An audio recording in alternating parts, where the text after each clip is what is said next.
যদি আগুন লেগে ধ্বংস হয়ে যায়, ধ্বংস হয়ে যায়, যদি আগুন লেগে যায় পুড়ে যায় পৃথিবীর সব বইয়ের দোকান, বিশ্ব থেকে হারাবে না পবিত্র কোরআন, বিশ্ব থেকে হারাবে না পবিত্র কোরআন। ঠিক কি না? আমরা বললাম আল্লাহ ঠিক আছে, আমরা বুঝেছি আপনি দয়ার সাগর, আর আপনি কি করেন? আল্লাহ বললেন আল্লামাল কোরআন, আমি কোরআন শিক্ষা দেই। শুধু দয়ার সাগর হয়ে আমি আল্লাহ বসে থাকি নাই, তোমাদের হেদায়েতের জন্য আমি কোরআন নাজিল করে দিয়েছি। আল্লামাল কোরআন, আমি কোরআন শিক্ষা দেই। আমাদেরকে কোরআন শিখিয়েছে কে? বিশ্বনবীকে কোরআন শিখিয়েছে কে? আল্লাহ। এজন্য দুনিয়াতেও যারা কোরআন শিখায় তাদের মর্যাদা বাড়ায় দেয় কে? বাংলার জমিনে যারা কোরআন শরীফ শিখায় এদের মর্যাদা সবচেয়ে কম, এদের বেতন সবচেয়ে কম, এরা সমাজে সবচেয়ে বেশি অবহেলিত। ঠিক কিনা? তা আল্লাহর কাছে এরা সবচেয়ে বেশি সম্মানিত। আল্লাহর হাবিব বললেন খায়রুকুম মান তাআল্লামাল কোরআন ওয়া আল্লামাহু, তোমাদের মধ্যে আল্লাহ তাআলার কাছে সবচাইতে প্রিয় শ্রেষ্ঠ ওই মানুষটা যে নিজে কোরআন পড়ে আবার অন্যরে পড়ায় দেয়। সুবহানাল্লাহ পড়েন। আপনি যদি কাউরে শুধু সূরা ফাতিহাটা শিখান, কোন সূরা?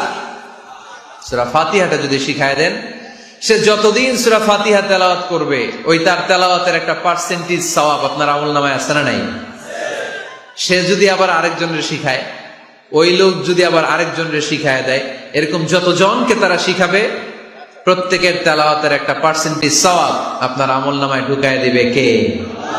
এজন্য কোরআন নিজেও শিখবো, অন্যকেও শেখাবো। রাজি আছেন তো?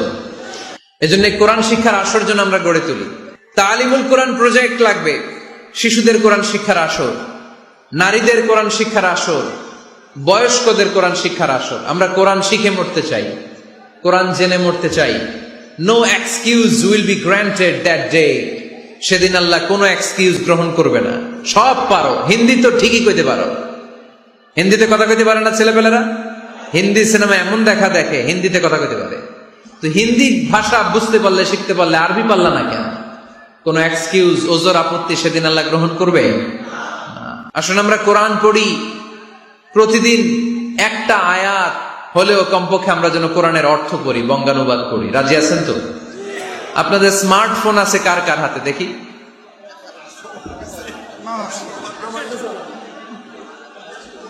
আপনারা কি অ্যানালগ? স্মার্ট আপনি? মাশাআল্লাহ। তোমরাও কি স্মার্ট? হ্যাঁ, ঠিক আছে, হাত নামাও, হাত নামান সবাই। তো এই যে স্মার্টফোন আসছে স্মার্ট বানাইতে, যেই ফোনের মধ্যে কোরআন নাই সে আনস্মার্ট। ঠিক কিনা? যার মোবাইলের ভেতরে কোরআনের অ্যাপস আছে, ডাউনলোড করে অ্যাপস রেখেছে, সেই হচ্ছে আসল smart. He is the real hero, he is the real smart. এজন্য মোবাইলের অ্যাপসের ভেতরে কোরআন ঢুকাইতে হবে। শরীয়তপুরের ছেলেরা খুব সহজ, অ্যান্ড্রয়েড সেট ইউজ করলে প্লে স্টোরে যাও, যে তুমি বাংলা কোরআন লিখো চলে আসবে। আইফোন যদি ইউজ করো অ্যাপ স্টোরে যাও, ওখানে যে বাংলা কোরআন লিখো চলে আসবে। সহজ।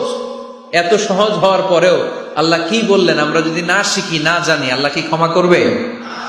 যা বলার সব আল্লাহ বলে দিয়েছে এই কোরআন।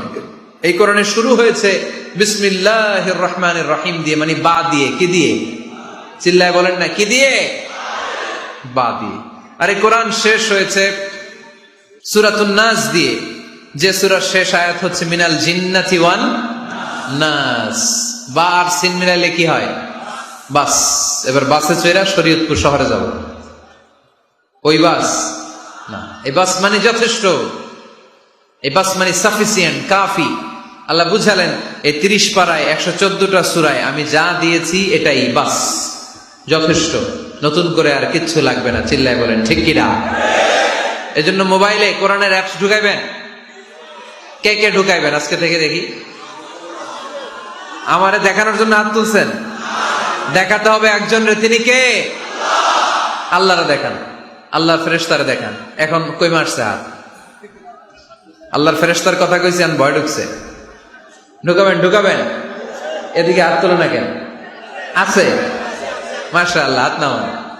আল্লাহ তুমি সব ভাইদেরকে কবুল করো। আমরা যেন মোবাইলে হিন্দি সিরিয়াল না দেখি, আমরা যেন ড্যান্স না দেখি, উলঙ্গ নৃত্য যেন না দেখি, আমরা যেন এই মোবাইলে কোরআন পড়ি, আমরা কান দিয়ে যা শুনবো তাতে যেন সওয়াব হয়, আমরা চোখ দিয়ে যা দেখবো তাতে যেন সওয়াব হয়, ঠিক কিনা? যেন কানে শুনি সদা তোমার কালাম, হে খোদা চোখে যেন দেখি শুধু কোরআনের আয়াত, শোনো আমার মুনাজাত, শোনো শোনো ইয়া ইলাহি আমার মুনাজাত, শোনো আমার মুনাজাত। পড়েন আমিন। তাহলে আমরা যে কিতাবটারে সঙ্গী বানাবো, কিতাবটার নাম সবাই বলেন। আমরা যে কিতাবটারে বন্ধু বানাবো, এই কিতাবটার নাম, এটা আল্লাহর কিতাব। এই কিতাব সংরক্ষণের দায়িত্ব নিয়েছে কে? এই কিতাবকে কেউ ধ্বংস করতে পারবে? এই কিতাবের পিছু লেগে কেউ সুবিধা করতে পারবে? এই কিতাবের তাফসীর কেউ বন্ধ করতে পারবে? অসম্ভব। কোরআনের কথা ছড়িয়ে পড়বে যুগ থেকে যুগ, যুগান্তরে, দেশ থেকে দেশ, দেশান্তরে, ঠিক কিনা? এটা এমন কিতাব, এই কিতাবের পিছু লেগে লাভ নাই। এই কিতাবের বাণী ছড়িয়ে পড়বে গোটা বিশ্বময়। অনেকে অনেক ষড়যন্ত্র করেছে এই কিতাবকে ধ্বংস করে দেওয়ার জন্য। আমাদের এই খোদ ভারতবর্ষে ষড়যন্ত্র হয়েছিল। ব্রিটিশরা যখন চলে গিয়েছিল, ওরা প্ল্যান করেছিল এই কিতাবকে কি করে আমাদের থেকে ডিটাচ করা যায়, কেমন করে আলাদা করা যায়। এর একটা কমিটি করে দিয়েছে, আপনারা গবেষণা করে দেখেন এই ভারতবর্ষ থেকে কেমন করে কোরআন দূর করা যায়। তারা বুদ্ধি করে বলল, এক কাজ করি, কারণ তাদের কোরআনের কপিগুলো মসজিদ থেকে বের করে আমরা আগুন দিয়ে জ্বালাই দিব, তাইলেই কোরআন শেষ। কোরআনের কপি যদি আগুন দিয়ে জ্বালায় দেওয়া হয়, তাহলে তার পৃথিবীতে কোরআন থাকবে না? না থাকবে? দয়াময় রহমান শেখালেন কোরআন, বানালেন ইনসান, শেখালেন বায়ান। দয়াময় রহমান শেখালেন কোরআন, বানালেন ইনসান, শেখালেন বায়ান। দয়াময় রহমান শেখালেন কোরআন, বানালেন ইনসান, শেখালেন বায়ান। দয়াময় রহমান শেখালেন কোরআন, বানালেন ইনসান, শেখালেন বায়ান। আল্লাহু আকবার। কোনদিন নিজের আমল নিয়ে বড়াই করবেন না। আপনার কি ভাবেন যে আপনার আমল দিয়ে আপনি জান্নাতে যাবেন? শরীয়তপুরের আজকের এই প্যান্ডেলে যারা বসে আছেন, কার এরকম ভরসা আছে যে হুজুর আমি এত আমল করেছি, আমার আমলের বদৌলতে আমি জান্নাতে ঢুকবো? কে কে আছেন দেখি? আল্লাহর ওলি আছে? এরকম কোন আল্লাহর ওলি? হ্যাঁ আছে? নাই। আল্লাহর হাবিব বললেন, আল্লাহর রহমত ছাড়া, ভালোবাসা ছাড়া কেউ কোনোদিন জান্নাতে ঢুকতে পারবে? আম্মা জান আয়েশা বললেন, ইয়া রাসূলুল্লাহ আপনিও না? আল্লাহর হাবিব বললেন, না আমিও না, তবে আল্লাহর রহমত আর দয়া সেদিন আমাকে ঘিরে রাখবে। মান নুকিশা উযিবা, যার হিসাব আল্লাহ সেদিন চাইবেন সে ধরা খেয়ে যাবে। সব সময় আল্লাহর কাছে এই দোয়াটা যেন আমরা করি, আল্লাহ কিয়ামতের দিন তুমি আমার হিসাব নিও না, আল্লাহ তুমি আমার বিচার বসিও না, আল্লাহ তুমি দয়া করে আমারে মাফ করে দিও। আল্লাহ যার বিচার করবেন ও জাহান্নামে যাবে, আর যার বিচার করবেন না সে জান্নাতে যাবে। আল্লাহ যদি বিচার করে আর পাই টু পাই হিসাব নেয়, নামাজ পড়লি না কেন, রোজা রাখলি না কেন, মিথ্যা বললি কেন, খাদ্যে ভেজাল দিলি কেন, মাছে ফরমালিন দিলি কেন, যৌতুক খাইলি কেন, ঘুষ খাইলি কেন, উল্টাপাল্টা করলি কেন, জিনা করলি কেন, একটার পর একটা প্রশ্ন বানে যদি সেই ভয়ঙ্কর দিনে আল্লাহ আমাদেরকে জর্জরিত করে, আমাদের কোনো উত্তর আছে? সেদিন আমাদের বাঁচার কোনো উপায় আছে? তাই আমরা সবাই আল্লাহর কাছে দোয়া করবো, আল্লাহ কোনো বিচার টিচার মানি না, আমরা কোনো বিচার করতে পারবো না, দয়া করবা। কথা কয় না? কি করবে? এবার আওয়াজ করে বলেন, বিচার চান না দয়া চান?